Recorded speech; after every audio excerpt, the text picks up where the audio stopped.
you. Hi, Mom. Hi, Harriet. Oh, hi, Beth. Mom, I came to invite you over for lunch today. Over where? To our new apartment.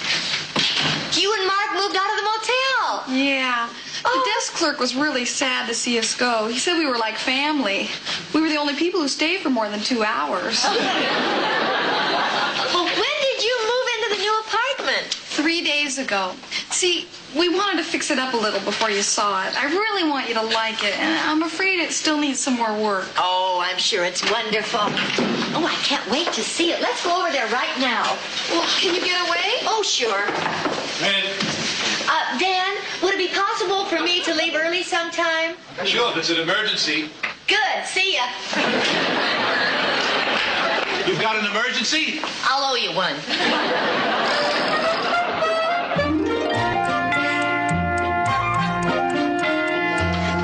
Well, this is it. Yes, it is.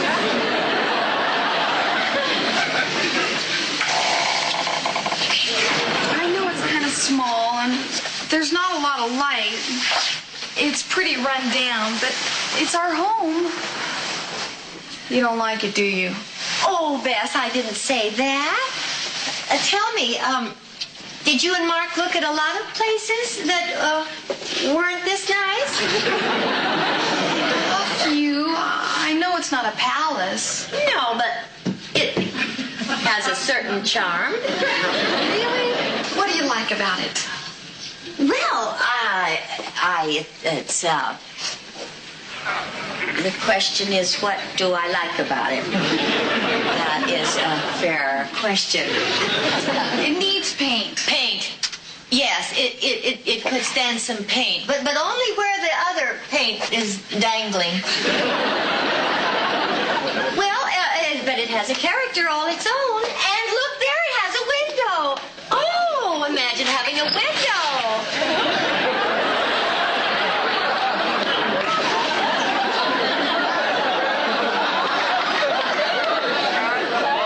And a view. Oh, and look over here. You have a stove and a sink. Oh, and a garbage disposal.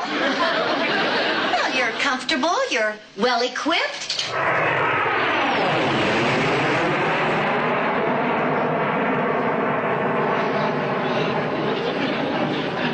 And you're close to transportation. Yeah, we are kind of close to the airport. That was Flight 381 to Seattle. I guess this place really does have its disadvantages. Oh, it's going to be just fine, Bess. I'm sure in a short while you'll put the imprint of your personality on it, and I'll help you. Together in time, sure we can make it lovely. I'm still a young woman. Hi, pretty lady. We have company, Mark. Oh, I'm on. Mark, So, how do you like the place? it's you. Mark, you must be hungry. Now let me get in the kitchen and start lunch. You two sit down and chat. Get to know each other a little. You should do this all by yourself, Bess. Let me help you. Come on, Mark. You two are family now. Look at Mark is your son-in-law, and you haven't even kissed him yet. Now come on, let's see a little kiss. Well, these things take time. Come on. Don't be shy.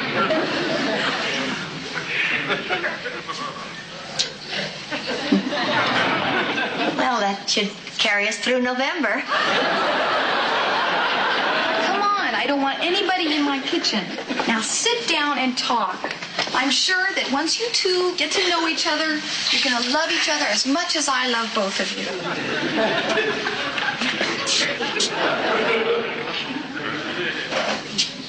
Come on, talk. So, tell me, Mark, what's it like to have a beard? Well, it kind of grows on you. Actually, sometimes I forget that it's even there. I envy that ability. Enough small talk. What are you going to do with your life? I formed a little group, and we're looking for gigs around town. Maybe a little rough going at first, but I think once we get going, it'll be okay. Once we get all this stuff paid for. Well, I wish you luck. Boy, do I wish you luck. Are you two having a nice little talk in here? Yes, I feel I've gained some insight into Mark's character. Well, what do you think? Well, to be honest with you, I think Mark is an absolute...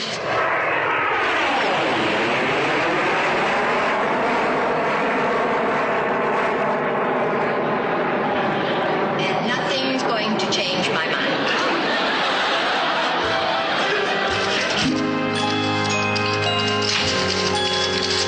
Oh, Harriet, it's a terrible dump. Imagine living in a place where you have to wipe your feet to go out. I can't stand seeing Bess in that dingy little apartment and in that terrible neighborhood. Where is it? Oh, you get off the freeway at the slum, go down 3 derelicts and turn left at the wino. Well, what can they do, Phyllis? It's the best they can afford. Well, I figured out a way I could help them. I think I can squeeze an extra $50 a month out of my personal budget for them.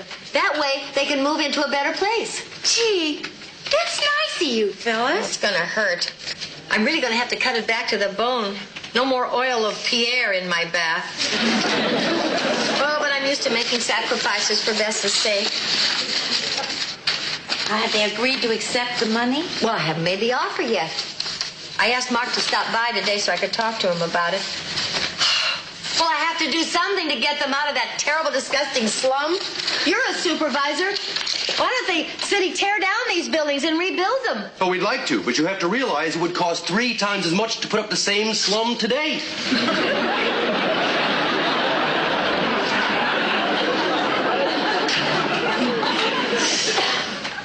Oh, Miss Lindstrom? Mark, thank you for coming. Oh, no problem. What's up? Let's talk in your Uncle Dan's office. Okay.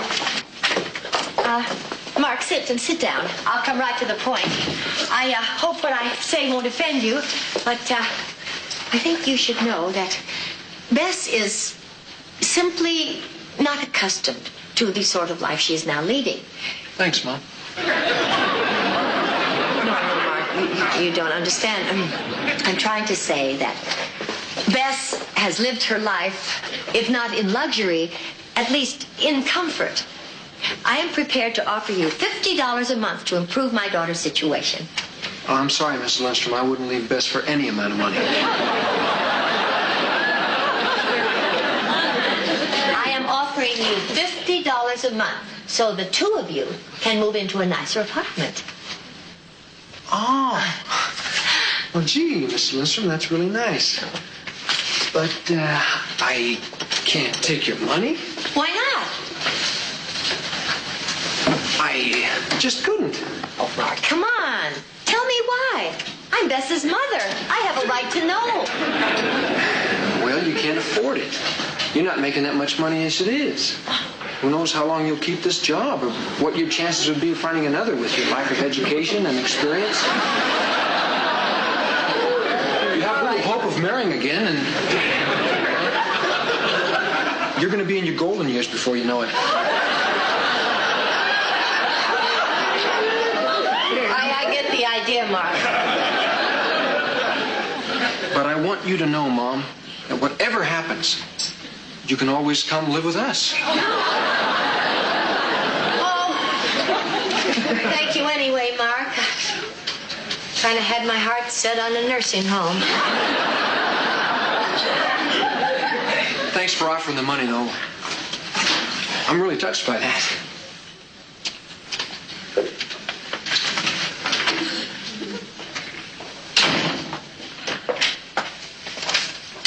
He wouldn't take the money. You don't get along very well with Mark, do you? Oh, Mark is basically a good person.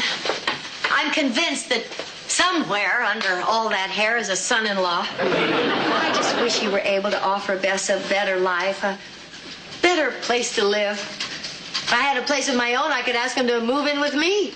Yeah, that's right. You can't very well ask Jonathan and Audrey to take them in. Oh, what a wonderful idea, Harriet.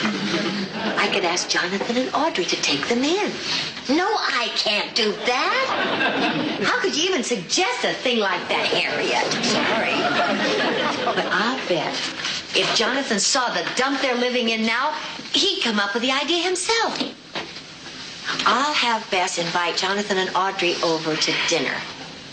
Jonathan will take one look at that place, and he won't allow Bess to spend one more night there. With a little luck and proper planning, this is going to be the most horrible evening of Jonathan's life. Phyllis, if there's anyone who can show a man a horrible evening, it's you. Thanks. Come in. Oh, hello, Miss dear. I just thought I'd stop by a little early to see if I can help you get the apartment ready for Jonathan. I think it's ready. Oh, Mom. Mark. Oh, you didn't tell me it was to be a formal dinner. Is that a rental? I tried to fix the place up as best I could. I hope Jonathan and Audrey like it. Oh, don't worry, Bess. I'm sure they won't like it any less than I do. Hi, Dan. Hey, Come on Bess, in. how are you? Hi, Dan. Hey, Lester. Hey. So, this is the new apartment, huh? Yep. Well, who's the architect? Frank Lloyd Wrong? Well, at least I know what to get you for a housewarming gift. A can of gasoline and a match. Yeah. It's a gift certificate to a furniture store. You kids go down there, pick out anything you like. If you're lucky, maybe let you sleep there. Oh, thank you, Dan. That's really nice. Hi, you there. How are you, dear? Hi there. Well, what an interesting apartment. I'll bet that Phyllis helped you decorate it. Yes, we didn't bring you any housewarming present. We thought we'd wait and see what you needed. It's a good thing we didn't get the lawn furniture. Why does everybody make themselves comfortable? I've got something on the stove. I'll help you, honey. Jonathan, let me take you on a little tour of the apartment where Bess, my daughter, your granddaughter, plans to spend the most precious years of her life. This is the living room, and this is the dining room, and this is the kitchen. Stop me if you'd like to rest before we go on. Oh, and look over here. We have an absolutely delightful view.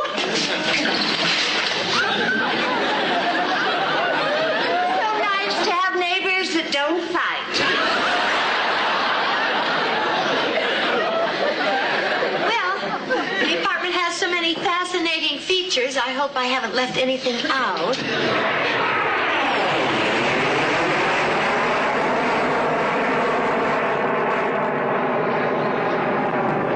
What's that? An airplane. Thank God, I thought it was a fly. Yes, the planes pass right overhead every 10 minutes or so, all day and all night. Well, Jonathan, did you ever see any place quite like this before? Yes. When I got out of law school, I lived in a place very much like this. Oh. About as big as a matchbox. Cold, dark, damp. No hot water. Paper-thin walls. The roof leaked and the floors squeaked. You know what?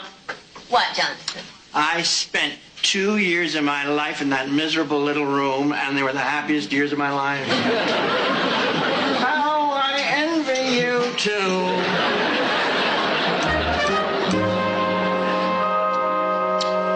This is very good, whatever it is.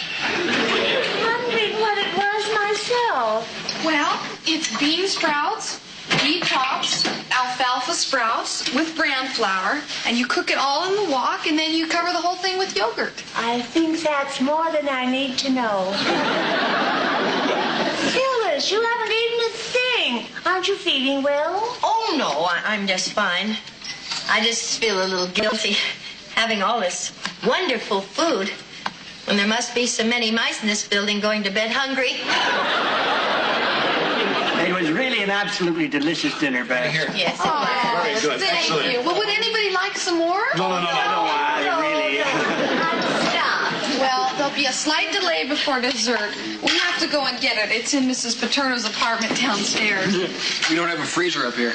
Oh, what are we having? Frozen yogurt.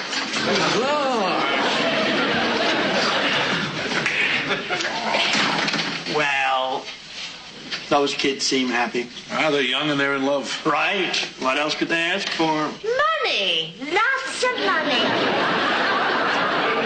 No, dear. That doesn't concern them. They've got each other, excuse me. Each other and this delightful little place, and they're obviously happy. Jonathan, I have something to confess.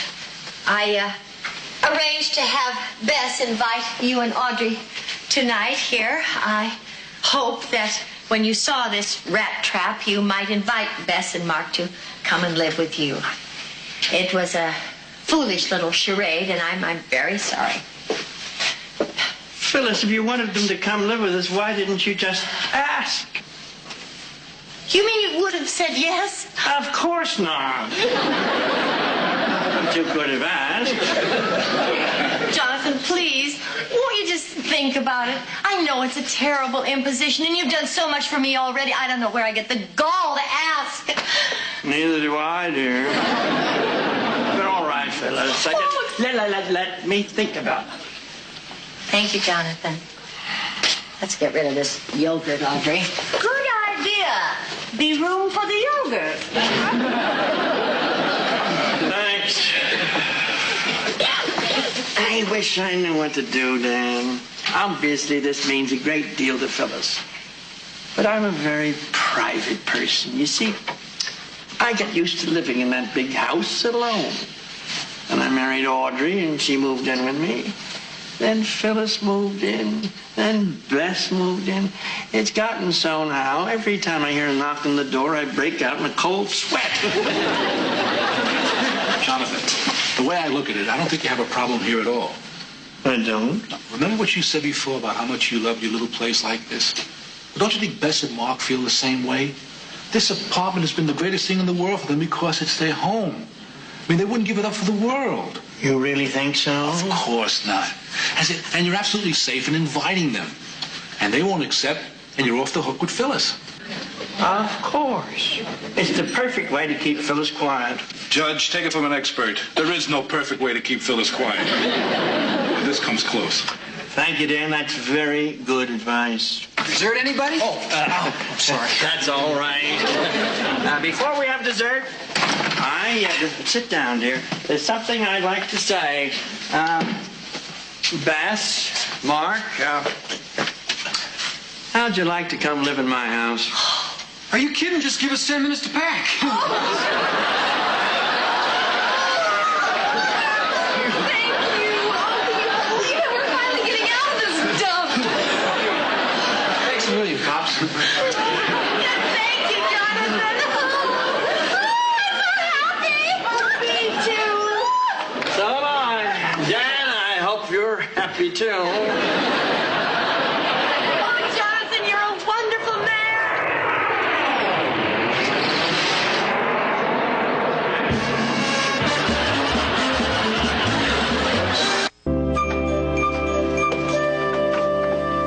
Hi, Jonathan. Oh, Mark. You kids are settling in all right? Oh, yeah. Our room was great. Bess and I had a little trouble getting to sleep at first. We missed the planes. We're really happy. Good. It's a pleasure having you here. Thank you. Incidentally, I don't want you to think I'm a freeloader. I mean, I want you to know that I do plan to pay you back for letting us stay here. It's very nice of you, Mark. Do you need guitar lessons? Not at the moment. Okay, well, I'll think of something. Oh, yeah, Jonathan, tomorrow morning, I have an audition for a job in Oakland. I wonder if you mind if I rehearse for a little while. Not at all. You go right ahead. Rehearse to your heart's content. Thank you.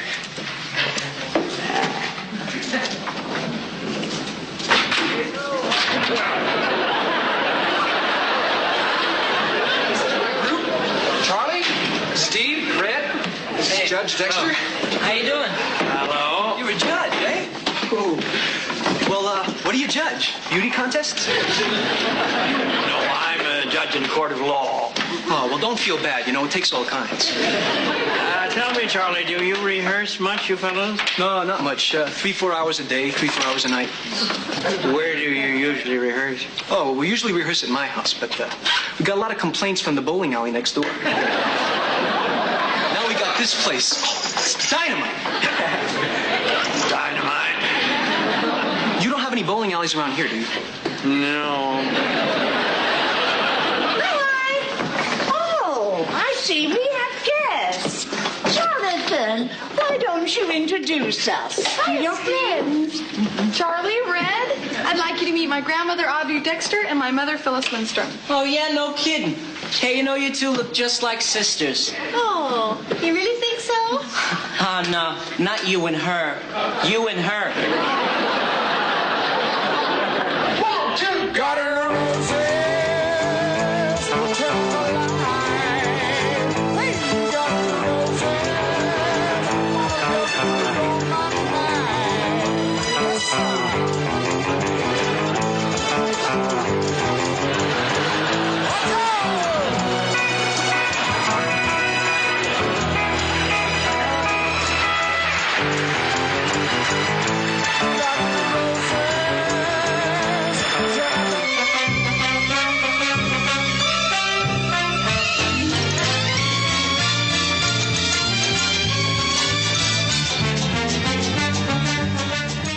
You're watching ALN.